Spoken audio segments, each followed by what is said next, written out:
Welcome to Houston Sports Talk with your host, Robert Land. Thanks for checking into the best Houston sports podcast and our live Texans-Vikings postgame show. Again, we're part of the Bleav network, and joining me is contributor Tom Chavarria, co-host of the Bullpen podcast.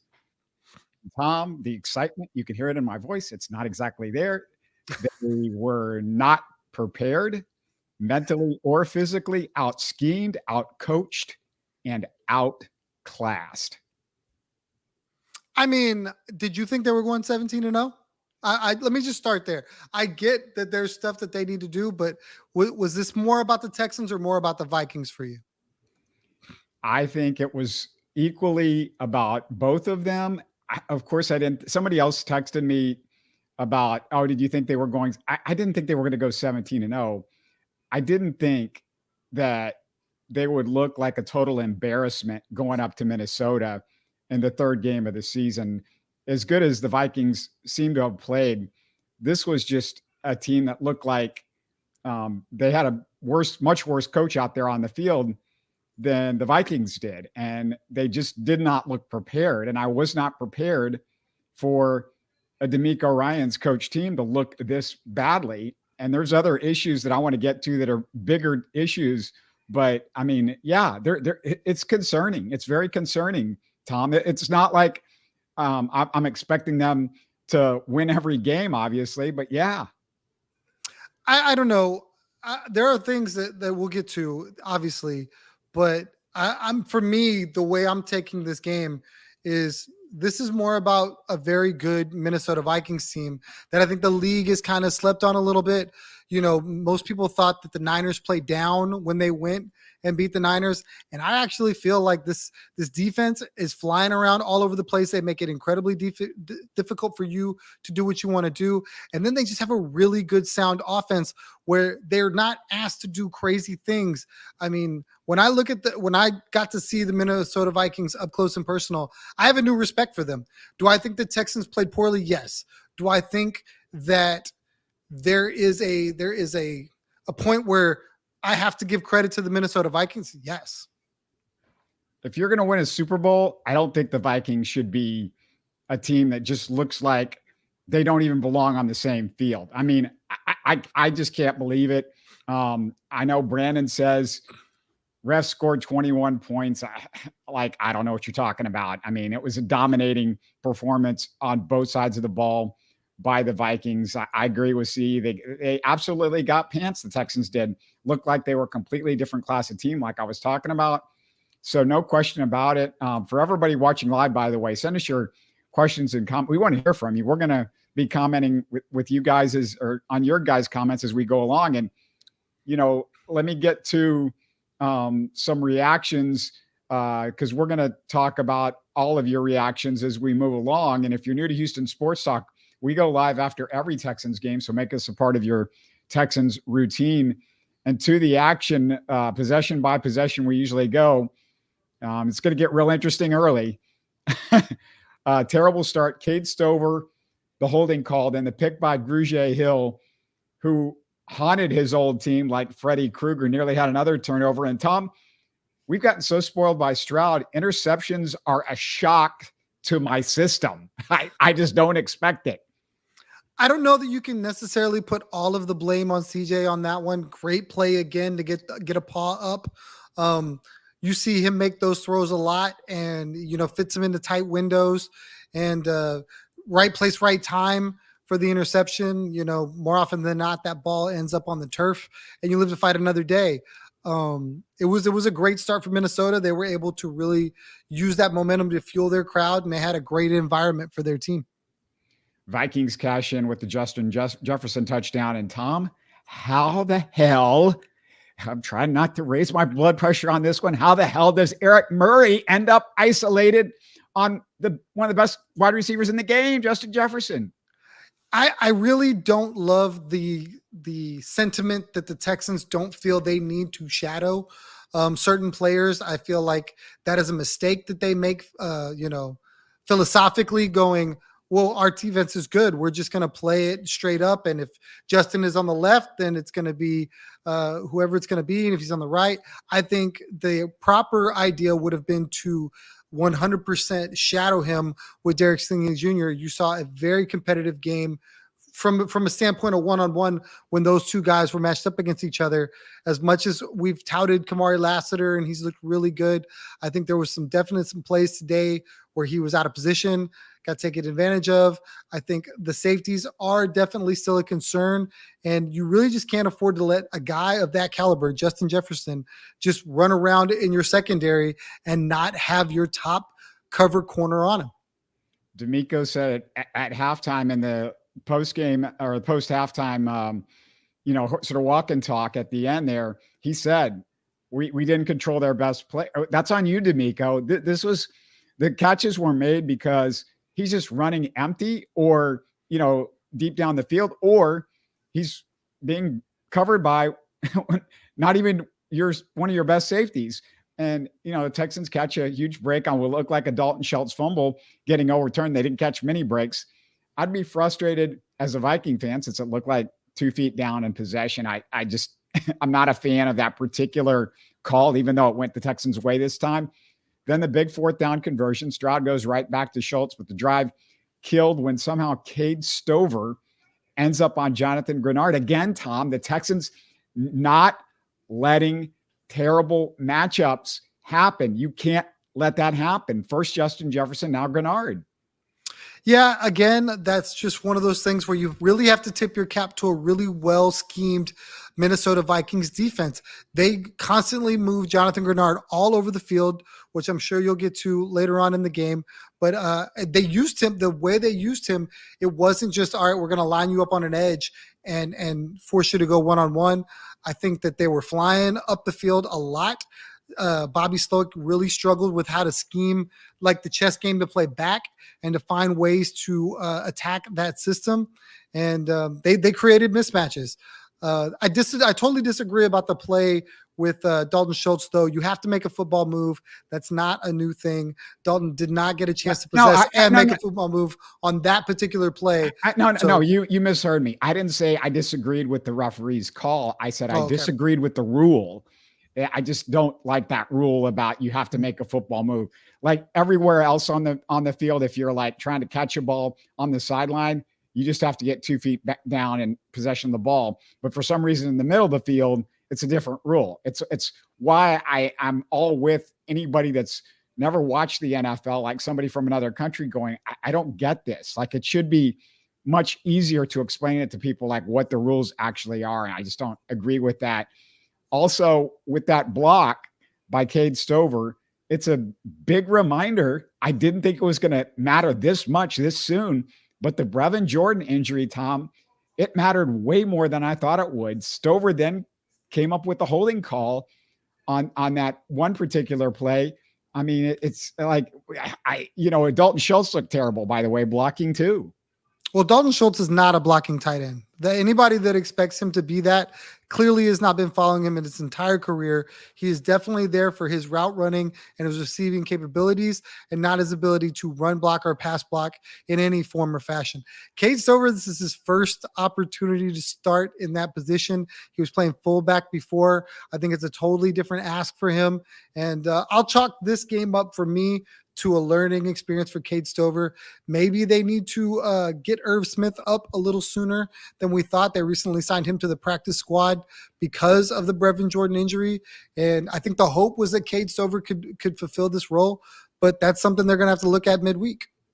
Yeah, I think I didn't say it right. There was a holding call by Stover and then also the play where he got beat. But yeah, it's, I don't expect it from Dalton Schultz, and unfortunately, we're out of guys that can really block well at tight end. So then Kymie Fairbairn shows that he's human, misses 54-yard field goal. Vikings just walk it right back down the field. Big play, Jefferson wide open for the chunk play. And at this point, Tom, I'm wondering, what did the staff do all week? I mean, Jefferson's the one guy. He's the one guy. Yeah, I mean, up until Thursday, you didn't know if he was going to play. He was coming off a quad contusion. So I imagine they thought he'd be more limited. Jefferson looked really good until he had eventually had another little injury that I'm sure we'll get into. But they probably did not respect him to the level that they should have. And it's very clear he's one of the best wide receivers in the game. Yeah, we have a comment that says, I can't believe Jimmy Ward is here instead of Justin Simmons. There's got to be more involved. It took Justin Simmons a long time to get signed. For a lot of teams, it wasn't obvious. Jimmy Ward is a hand-picked D'Amico guy. If you don't like that decision, I don't think that's a Caserio decision. I think that's a D'Amico decision. Take it up with the coach that everybody's in love with right now. That's the guy that made that decision. So the next Texans drive, Tunsil kills it with his second penalty of the first quarter, sixth penalty of the season at that point in the game. Spoiler alert, much more coming. 10 penalties in 12 quarters of football. Tom, you can't bench Tunsil, or maybe you can bench him, but if nothing else, strip him of being a captain. You got to send a message in some way, don't you? I don't know that you can do that either. I think you've paid this man a lot of money to be a captain, to be one of the best left tackles in football. CJ Stroud has vocally gushed about this guy being such a great piece for him. So I don't know what you can do with Laremy Tunsil. He's got to be better. This is one of those really frustrating things. I was talking to somebody the other day, and I can't remember if it was on Twitter or in another setting, and I really compared Laremy Tunsil's false start issues to Jose Altuve's bad base running that he just has. That's just what he is. I do not love the way they're officiating this new illegal formation with the offensive linemen being lined up just a hair off the line. I really feel like they have to do something for these offensive linemen, whether it's like flag the official to be able to get them lined up a la the wide receivers, but they're calling it crazily the first 3 games for me. And it doesn't even have to be the Texans for me. And as much as they said they were going to enforce it in the offseason, and I don't think guys are getting the message. And it's just really hard to just constantly see the whistle over and over. I don't want to watch that kind of football. Now I get it. It's a rule. They've got to adhere to it, but it's just really hard this at this point in the season to watch a guy get called for the same thing 4 times. And it's something so silly as being off the ball, 3 inches, 4 inches, whatever. Yeah. The problem I have with everything that you're saying is this isn't happening to Titus Howard. I mean, he had a penalty, but it wasn't because of that. It's not happening to other Texans players. You got to get with the referees if you don't understand how to do it, but you got to figure that out. You're a veteran. You're a Pro Bowler. And I just disagree with you completely that you can't take away the captaincy of a guy that's basically killing you drive after drive, mentally not doing what he's supposed to do. And I'm going to get to more Tunsil in just a bit, but let's go to the next drive. Texans D, finally a 3-and-out, thanks to a couple of Vikings penalties. Texans good field position, keep play call on 3rd and 12. Lateral to Diggs, throws it back to Ogunbowale, well executed. Nice job, Bobby Slowick, but the Texans O-line, oh my goodness, it even gets worse. Total disaster, complete and total disaster pre-snap. False start, Howard, then Scruggs, then Tunsil again, then Tunsil with an illegal formation like we were talking about. 4 penalties in a row by the offensive line before they even snap the ball. At this point, I'm just stunned that we're looking at an undisciplined D'Amico Ryans team. Yeah, and for me, I don't know that I would put the blame on D'Amico so much as I have to put the blame on the players. Like, I don't know how he can have any control over some of those things. Obviously, maybe they need to play more preseason games.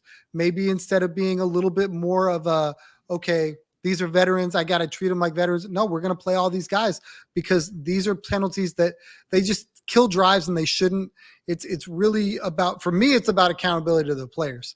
Now, I would have liked to seen maybe Blake Fisher some instead of Howard and Tunsil a little bit, especially when they got behind a little bit. and that maybe send a message that way, take him off the field sometimes. All right, I need to rotate this guy in or something to that ilk. It's really tough when they create this like family brotherhood thing. And he's such a player's coach that now he's going to have to go be a disciplinarian. I don't know how he can do it.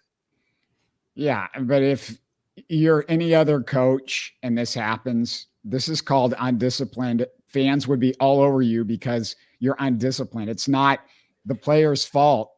It's the coach's fault. And coaches are the ones that get fired. You can't fire all the players. And when everybody's screwing up, this is a coaching issue. I mean, it's a coaching issue. And but I want to get to more on Tunsil in just a second. Before we roll on, quick reminder, share your thoughts on YouTube. Click the like button to support the show. And if you haven't done so, subscribe on YouTube or on your favorite podcast app.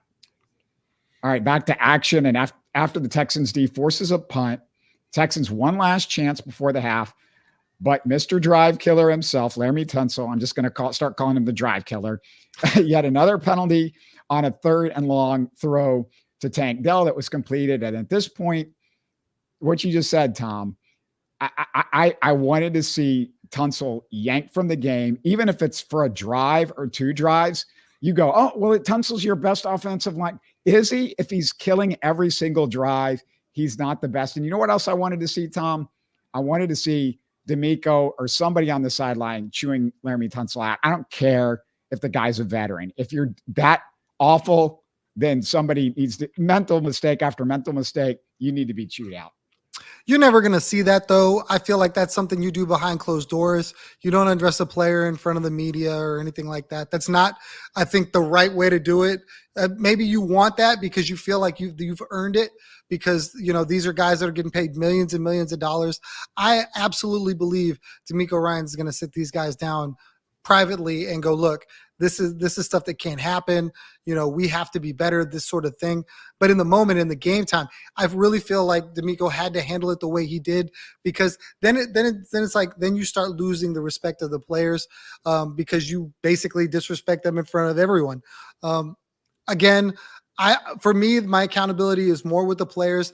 I feel like if this is something that they're having issues with, that's something where maybe you look to move them. Like I could see a scenario where it's like, okay, Laremy Tunsil's not working for me as the left tackle of the Houston Texans, and then Caserio looks to move him.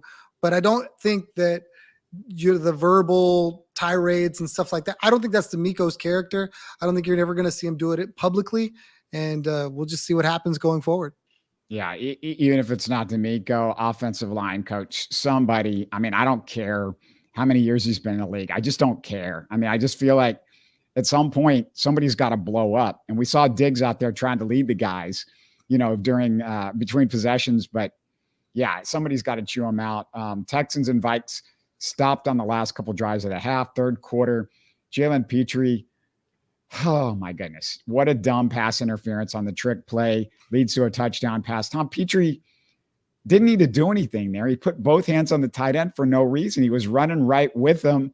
You spend that energy on getting in front of the tight end and trying to intercept the pass instead of holding on to his shoulders pads as you're running right with him. Yeah, I mean, obviously you can't really make that play there.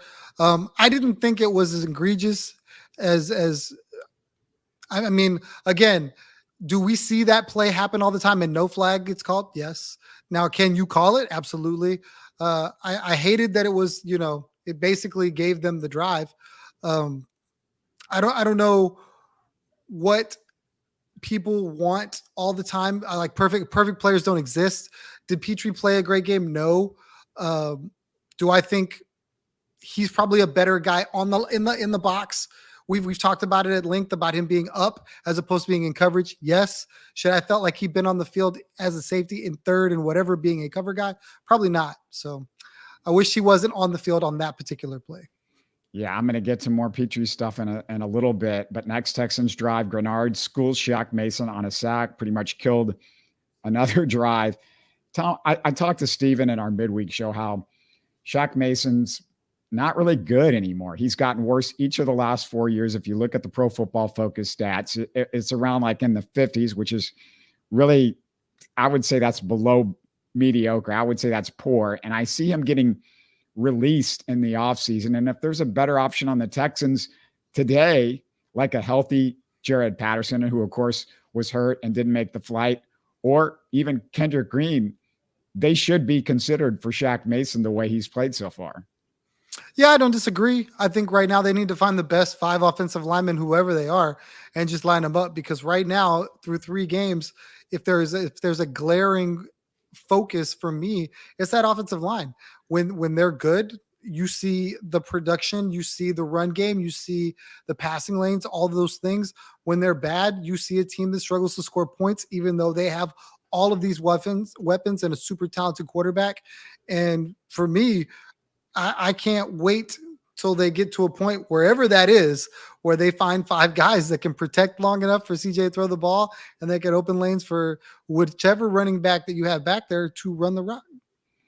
Yeah, and we're going to speak to more of the offensive line a little bit later.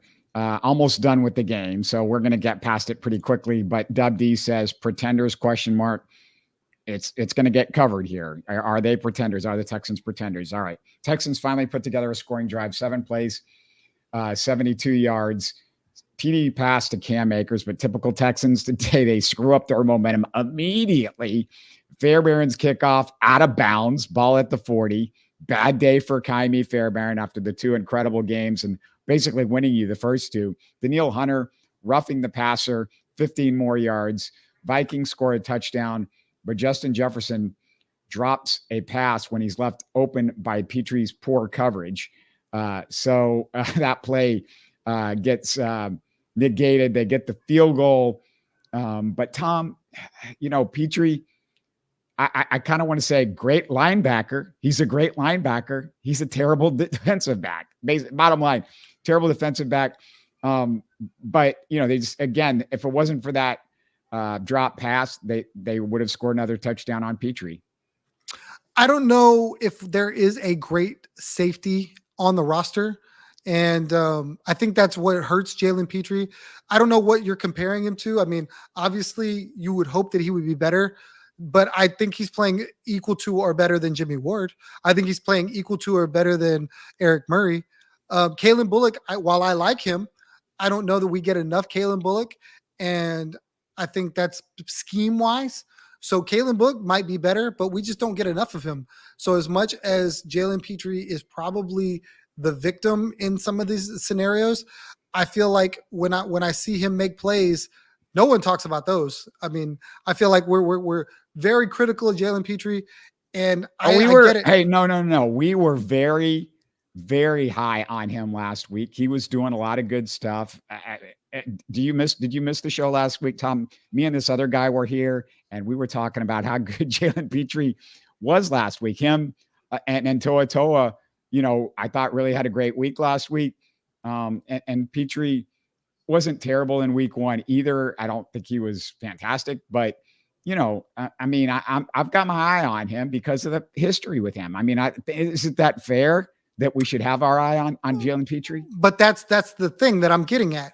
The negative connotation with Jalen Petry from years prior just already has a sour taste in a lot of people's mouths. So every missed play, well, Jalen Petry, you're just not good. Now, could I make the same argument for the way Kamari Lassiter and Derek Stingley played today? There were plays made on both of those guys as well. The defense as a whole didn't play well, but I feel like more than anything, it's really about the pass rush getting home. And right now, when it does, they look great. When it doesn't, they get gashed. And do I feel bad for Jalen Petry? I do, because it's tough to be everything. Well, they're asking him to be a linebacker and a safety all at the same time. And I think we champion the linebacker and we trash the safety, and he's doing it in the span of the same game. Yeah, it's not that we're asking him or they're asking him to do everything. They're just trying to figure out some way that you can keep him on the field. You spent a 2nd-round pick on him. He's a high-value guy, according to what your GM thought of him 3 years ago. So that I think that's the issue with Jalen Petry. They're just trying to make it work. And I'm saying, I've got my eye on him. Just saying, I'm just, it's like it's fair after this game.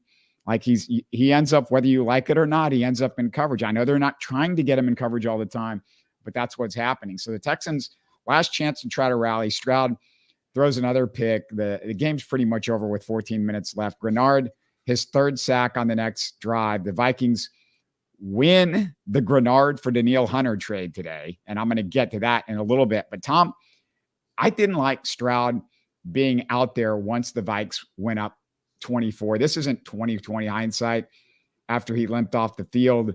This is hindsight that I had when that was timestamped on social media. These were my thoughts earlier. So my thing with that is you're going to have to take the ball out of CJ Stroud's hands. And as much as once the game, really felt out of reach, I felt like they had an entire fourth quarter. You saw him wanting the ball back, especially after he threw a pick at some point. I don't care. I don't care if he wants the ball back. I don't care if he's the leader. The game's over. You protect the franchise. You do not send him out there when you're getting killed. Your offensive line's getting killed. And it's going to be passing situations 100% of the time. When you send him back out there, it would have taken 3 touchdowns and 3 2-point conversions. There was no reason to send him back out there. Not the way you were playing, not what was going on. It was going to take a flat out miracle for them to get back in this game. There's no onside kicks anymore. Remember that, Tom. So like getting 3 touchdowns in that amount of time, it wasn't going to happen. Okay, I understand. That does not mean that he did not think that. That does not mean that DeMeco didn't show faith in him to let him go out there again. And once he did get a little nicked up, the faith stuff, the faith doesn't matter when your offensive line is getting. I don't have the faith in the offensive line, and that's the problem. It's not my faith in CJ Stroud. It's my faith in the O-line. Okay, but if CJ asks you to have faith in him and hand him the ball, you're the one that's got to tell him no. I say, I'm the coach, and I'm worried about your health, and I'm worried about next week. This week, we've got to take care of what the franchise is all about, which is winning long-term. And they did that, but they gave him one last shot. I'm sure he asked for one last shot. No, they didn't do it because he limped off the field, and he got nicked up, and it wasn't necessary. That was the drive that we're referring to that you didn't want him in that he asked for. So I don't know. I understand your point. I don't care if he was asked for it, Tom. Okay. Well, that's the difference. I don't care. This is about the long term. CJ Stroud is a competitor. He thinks he can win. That's why we love him. He thinks he can come back from anything. But DeMeco, you got to think, this is DeMeco. I don't care what CJ Stroud thinks. I care about winning long term, and Stroud will live. He's not going to quit on you because you pull him out of the game a little earlier than you thought. I'm sorry. I understand. Again, this goes back to DeMeco being a player's coach. And if CJ asks him for the football within reason, which it was a 3-score game, he gave it to him. No. It's not reason. I'm sorry. It's not. The game's over with. That's for you to determine for you. That's not what they thought. Otherwise, they would have pulled him out of the game. I know what they thought. I think they're wrong. Okay. And I think you're wrong. I'm okay with that too. I'm not going to tell you how to feel, but I can understand why they did what they did. No, I can't. So that's where we differ. So bottom line, who's your Vikings MVP, Tom? We got the candidates, Sam Darnold, Jonathan Grenard, or Laremy Tunsil? Who's the guy? I really like Sam Darnold. I think that Sam Darnold was basically left for dead. Kevin O'Connell, which if I'm being honest, Kevin O'Connell is my player of the game because he has done a fantastic job getting this guy to do everything that he needs him to do and not overexpose him. I think when you saw Sam Darnold early and often in his career, that he was just trying to make every play. He's trying to be this amazing quarterback. And now that's a little bit more game manager-esque, and they're really good.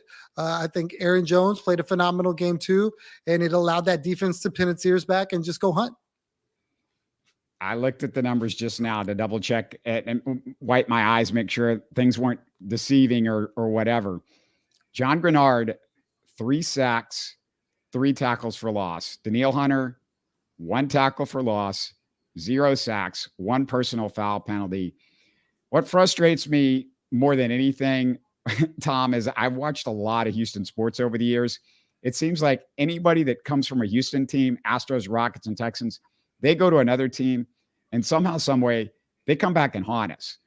Our guys that we get from other teams, they don't seem to go back and haunt other people. I mean, Diggs had a decent game, but nothing spectacular. But what's the deal? Like, why doesn't it work for us? Why doesn't that whole idea work for us? I don't get it. Well, we spent the entire time outlining how poor the offensive line was. Jonathan Grenard beat that line up. Now, on the flip side, the Vikings line was very good. And while Danielle Hunter was really close so many times, Darnold did a really good job moving up in the pocket, moving around, and buying time for Justin Jefferson. And I'm struggling with the other wide receiver's name. He had a couple really good catches too on the sideline that they were able to extend the play long enough to get him the ball. And credit to the Minnesota Vikings. I know you're upset. I know that a lot of fans are upset about how poorly the Texans looked. And the way I see it, I'd rather them have this game in week 3 where it's like, hey, this is the come to Jesus moment, instead of like week 17 where they start to doubt themselves. The Texans will rebound from this game. It was ugly, and they needed an ugly game to refocus, realign, and play really well. I'm looking forward to Jacksonville. Like, it needs to happen tomorrow. All right. M. Gentles says, well, does anybody hear me now? No O-line, no win. And we heard it earlier, pretenders. Are they pretenders, Tom? And this is what I want to say. And this is why, you go, it's one game, everything went wrong. Guys didn't show up, blah, blah, blah. Here's the problem. The Texans offensive line, we've watched 3 games now. They're not Super Bowl caliber. Not Super Bowl caliber at all. Kenyon Green is bad. Like, the numbers show that he's not really good the first 2 weeks. We throw out the Colts running game for the Texans because the Colts running defense has been a catastrophe. Shaq Mason is bad. We've already gone over that. Titus is mediocre at best. They're paying him like he should be a top 10 guy, maybe more than that. I forget where he ranks, but Tunsil's gone from good to, I would say, mediocre. And I'm saying mediocre to be kind, because I don't even know if that's including the penalties.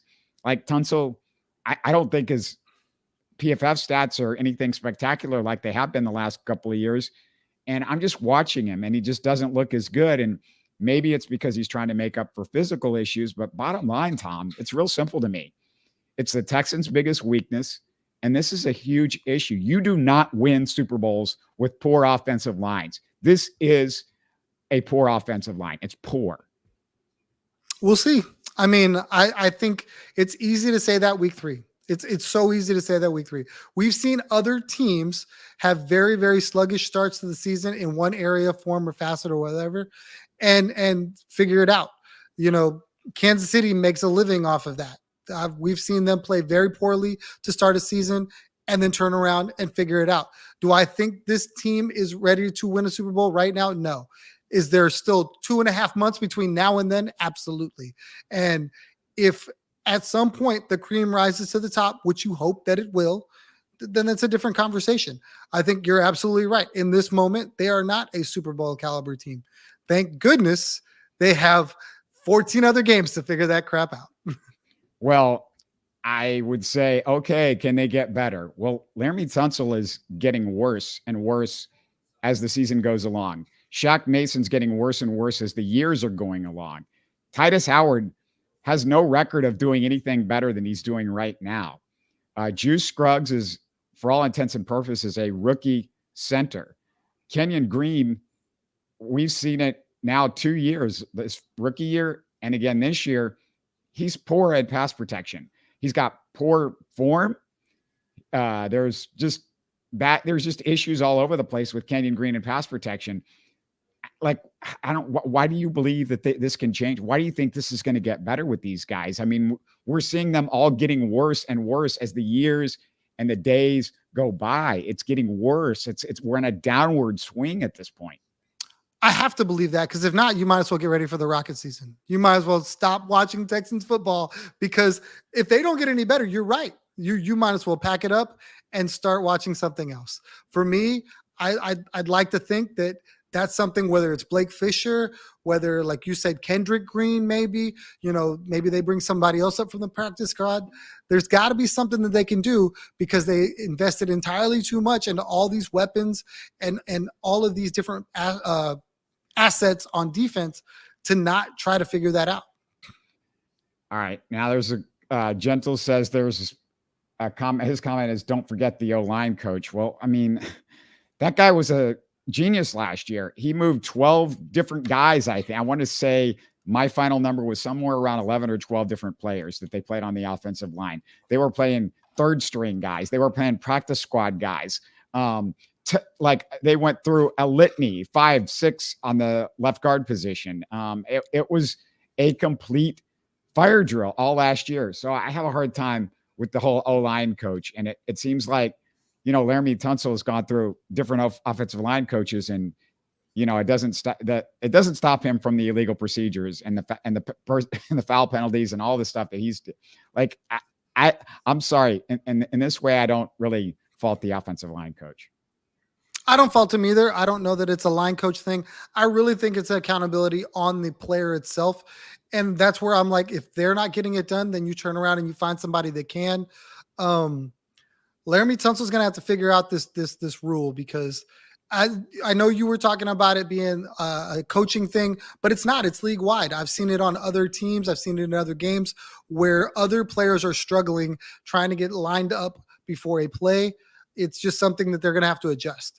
The other guys on the line that are really struggling, you're right, that there is reason for concern, but it's week 3.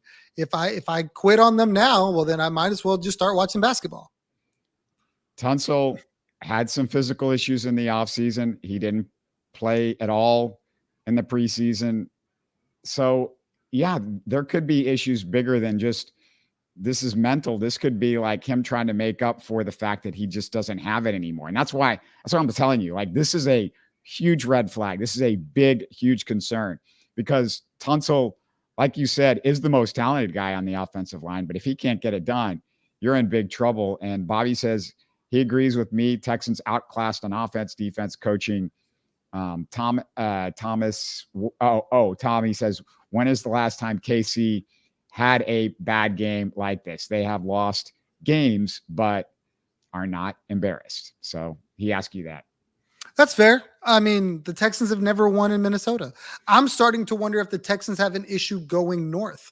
They don't do well with Philly either. They didn't do well with the Jets last year. That may be something where, they just don't travel well. You're right. Kansas City has had some of the best coaching, and they've had this quarterback that, may already have a Hall of Fame resume that is really, really good. And they normally don't get embarrassed because he can make up for a lot of the deficiencies. One thing we haven't talked about that we probably should, CJ Stroud did not have his best game today, and as much as there were so many other issues, CJ struggled too. The second pick was entirely on him. And when you look at some of the times where he got sacked, he held onto the ball too long. So where I feel like he needs to quit looking for home runs and start taking some singles and doubles, that's something that might need to be discussed too. And maybe Bobby's got to change the way where he gives him more things to check down to. So did they get embarrassed? Absolutely. Do I feel like this is a indictment on this team that they can't still go and be very, very good? No.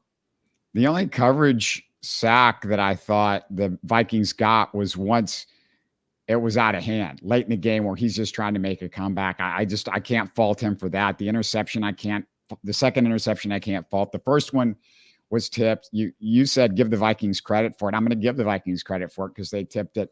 I just have a hard time nitpicking on CJ in this game. I feel like, this offensive line is really making it hard for him to get comfortable. That early sack, we talked about it. That wasn't CJ's fault. The early sack in the game was just Cade Stover getting run over by Grenard, and that shouldn't have been there. That whole thing should not have happened. Now, could it have been CJ's fault because he was supposed to check into something to move the O-line over? If that's the case, and that we don't know. If that's the case, then you could put that sack partially on CJ because, that might have been something where, hey, there's Grenard. It looks like he's one-on-one. Let me, make a audible and change it around. So there's a couple of guys on him or move things around or even call timeout or something if you absolutely have to. But yeah, that's all I had on CJ. Cody says skull, which, that's Vikings for Yeah, you guys won. Let me just, I'll say it. You said it, but I'm gonna repeat it. The Vikings are legit. This is a great looking team, and Tom, like they should be the favorite right now to come out of the NFC because they've beaten the 49ers that was in the Super Bowl last year, and this looks like a team on both sides of the football that's running on all cylinders. And I mean, I'm dead serious. Right now, the NFC is wide open.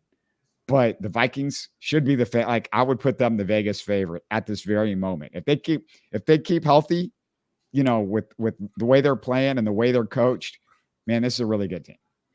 And I totally agree. And I would feel totally different if this is how they looked against the Bears or if this is how they looked against a team that I felt was inferior.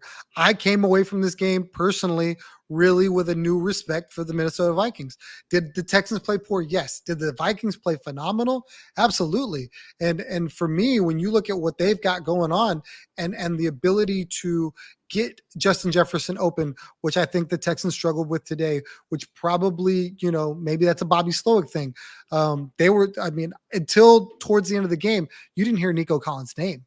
Now, if Justin Jefferson was covered up the same way Nico Collins was, then maybe we're talking about something different. I get it. There were some other players that had good games. You talked about Diggs. He was able to get to I think 90 yards for 9 catches. But early and often, Justin Jefferson, they found ways to get him the football, and the Texans struggled to get Nico Collins the football. And there's a lot of people there are like, hey, this is the unquestioned number one. So that's kind of like that also hurt the offense. Yeah, Nico, I just want to point out that he did have the early first down that was like a 15-yard pass. Stover got called for the holding penalty on that one, so it was nullified. I don't really feel like, okay, we did all this to everybody said get Diggs involved. So they get Diggs involved. Well, now, Nico, you can't throw the ball to 3 different guys at the same time. It's only one football, and if you're not able to move the ball because your offensive lineman, your Pro Bowl left tackle, is getting you off the field with penalties, your offensive line can't hold it long enough to get to your downfield threat, Nico Collins, then you're not going to get to your downfield threat, Nico Collins. You want him to go short, and short is Stephon Diggs, which is what they did. And Nico Collins, they did try to get him early on in the second half with the screen pass. Bobby Slowick did it, try to get him involved in the game. It's just, I think this is about circumstances. Could be. Absolutely. I mean, I almost feel like the Texans have too many options sometimes, and it gets them in trouble because, that's when I feel like CJ wants to hold on to the ball one way or the other instead of clearly trying to take an advantage one spot and just leaning on it until you can't. But I say all that to say Minnesota played very, very, very, very well. You're calling them an early Super Bowl contender. I do agree with you 100% there. And the Texans got some work to do. Do I feel like the season's end this way? Not at all. The last time the Minnesota Vikings were 3-0, I think they finished the season 8-8. So a lot can change.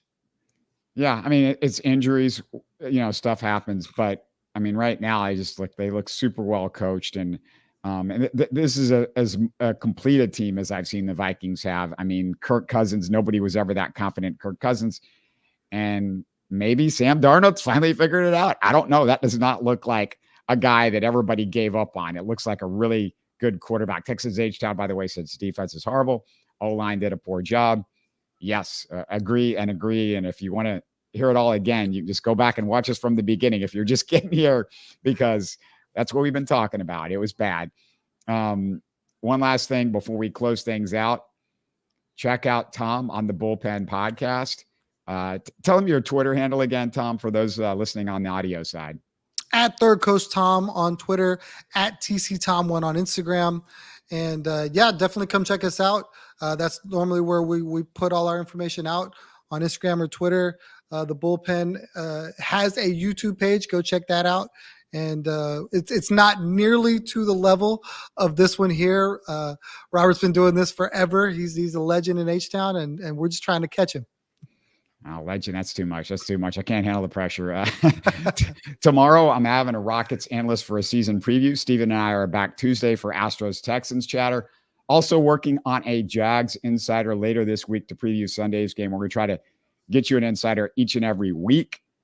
But Texans, It was bad. It was bad. It was ugly. It was sad. Don't want to live through another game like this. Let's meet up again next week, Tom. Sounds good. You're listening to Houston Sports Talk. Hey, you can support the show by subscribing on YouTube and commenting on the videos. Listen to Houston Sports Talk on Spotify, Apple, Stitcher, and Google. Don't forget to tell a friend and share our show on social media. Spread the word, everybody. Thanks for listening.